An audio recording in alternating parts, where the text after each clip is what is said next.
Salut les sportifs, nouvelle vidéo dans laquelle on va parler du Zwift Hub One. C'est le dernier smart trainer de Zwift qui a introduit sur le marché donc le Zwift Hub il y a à peu près une année. Et puis aujourd'hui la déclinaison Zwift Hub One, eh bien c'est tout simplement une fonctionnalité particulière sur ce Zwift Hub qu'on va découvrir dans cette vidéo. Le test de fond en comble de ce smart trainer est déjà en ligne sur nakan.ch. Vous trouvez le test dans le descriptif de cette vidéo et là vous saurez tout sur le Zwift Hub One. Dans cette vidéo en particulier, on va parler du changement de vitesse virtuelle, du virtual shifting.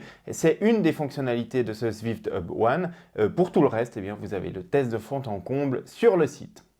Jusqu'à maintenant, les smart trainers, eh bien, c'était assez simple. C'était la plupart du temps du direct drive, c'est-à-dire qu'on mettait directement le dérailleur et la transmission de son vélo sur le smart trainer. Donc, il y avait une cassette sur le smart trainer, on mettait notre chaîne là-dessus et puis on faisait notre changement de vitesse sur la cassette du smart trainer. C'est-à-dire qu'on utilisait le dérailleur du vélo pour changer les vitesses et puis la cassette, elle était directement connectée au corps de roue libre du smart trainer qui lui réglait la résistance. Et puis nous, en fonction de la difficulté qu'il y avait à pédaler, eh bien, on mettait une vitesse plus facile ou plus difficile. Ça a toujours été comme ça, que ce soit avec les smart trainers de chez Elite, de chez Takix, de chez Wahoo, j'en passe et tous les autres, eh bien, c'était le même fonctionnement.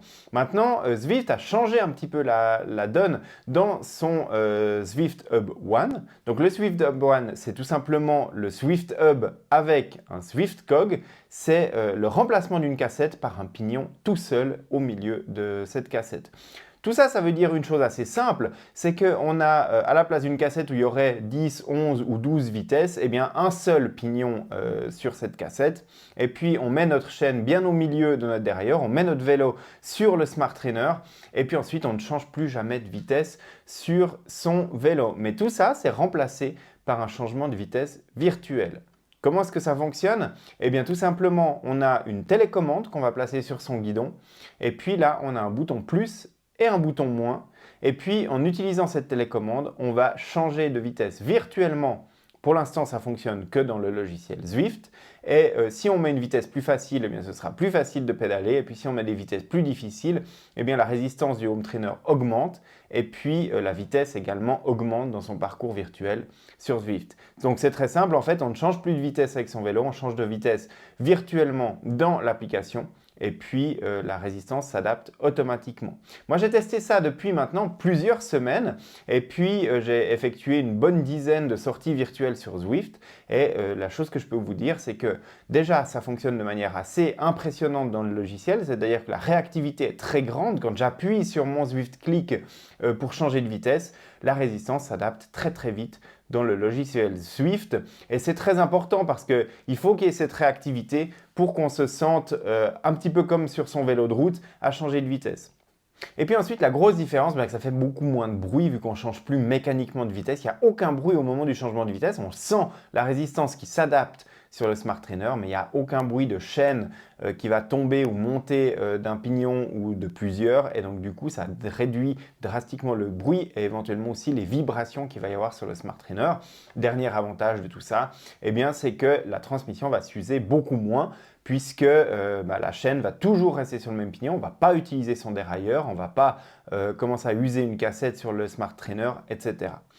Et puis un autre avantage encore de tout ça, c'est tout simplement la compatibilité avec les vélos. On peut mettre quasiment n'importe quel vélo de 8 à 12 vitesses sur le Zwift Cog. La seule limitation, c'est que ça ne fonctionne pas avec les transmissions XD, XDR de chez SRAM sur du 12 vitesses. Mais en dehors de ça, toutes les transmissions normalement fonctionnent. Moi, j'ai utilisé du Shimano 11 vitesses, du Campagnolo 11 vitesses et j'ai eu aucun problème. Je pose ma vitesse sur à peu près le milieu. Je pose mon vélo sur le Zwift Hub et puis ensuite, je trouve déjà la bonne vitesse sur mon dérailleur qui permet vraiment d'avoir le meilleur alignement. Et puis si nécessaire, et si mon vélo va rester quasiment tout l'hiver sur le home trainer, eh bien je peux faire les micro-ajustements pour vraiment que la transmission soit parfaite, que ça gratte plus du tout comme on dit.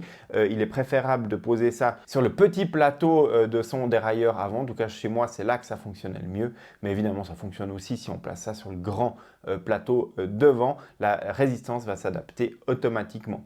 Et donc tout ça, ça fonctionne bien. Sur Zwift, on a le changement de vitesse virtuel qui s'effectue directement dans l'application. Donc on voit la vitesse qu'on a, on a toujours 24 vitesses. Donc, même si vous avez un vélo avec un seul plateau et 8 vitesses derrière, vous vous retrouvez avec un 24 vitesses. Et puis, on change les vitesses virtuellement avec le Zwift Click. C'est aussi possible de le faire avec le Zwift Play, c'est-à-dire les petites manettes de jeu qu'on peut mettre sur son guidon. Je n'ai pas encore testé ça parce que je n'ai pas encore le Zwift Play, mais tout ça, ce sera à tester début 2024. Je vous promets que je vous ferai un article là-dessus et un retour, une mise à jour du test du Zwift Hub et puis une vidéo pour vous dire comment ça fonctionne. Ensuite de ça, eh bien, il est possible aussi, comme sur les dérailleurs électroniques actuellement, hein, de garder le doigt appuyé sur le Zwift Click et puis de descendre ou de monter plusieurs vitesses d'un coup. Tant qu'on garde le doigt appuyé sur le bouton, eh bien, les vitesses continuent de défiler. On sent la résistance qui s'adapte immédiatement dans le home trainer.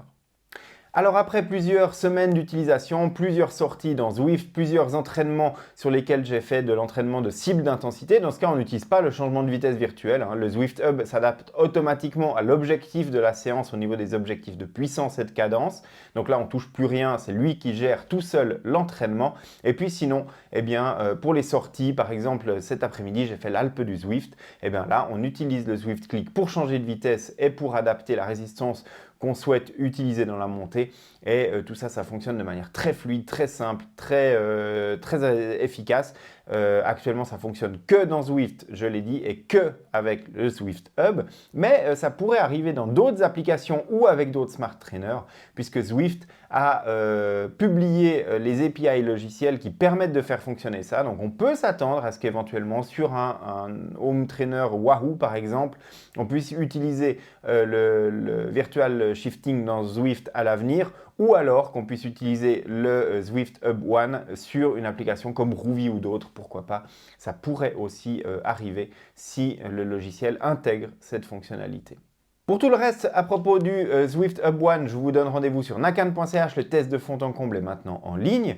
J'espère que vous aurez trouvé cette vidéo intéressante. Si c'est le cas, n'hésitez pas à vous abonner à la chaîne pour la soutenir et puis à liker cette vidéo. Moi, ça me permet de faire connaître la chaîne encore un peu plus et puis de trouver de nouvelles personnes qui regarderont les prochaines vidéos. Je vous donne rendez-vous très bientôt sur les réseaux sociaux de nakan.ch et puis sur le site pour l'actualité du sport connecté.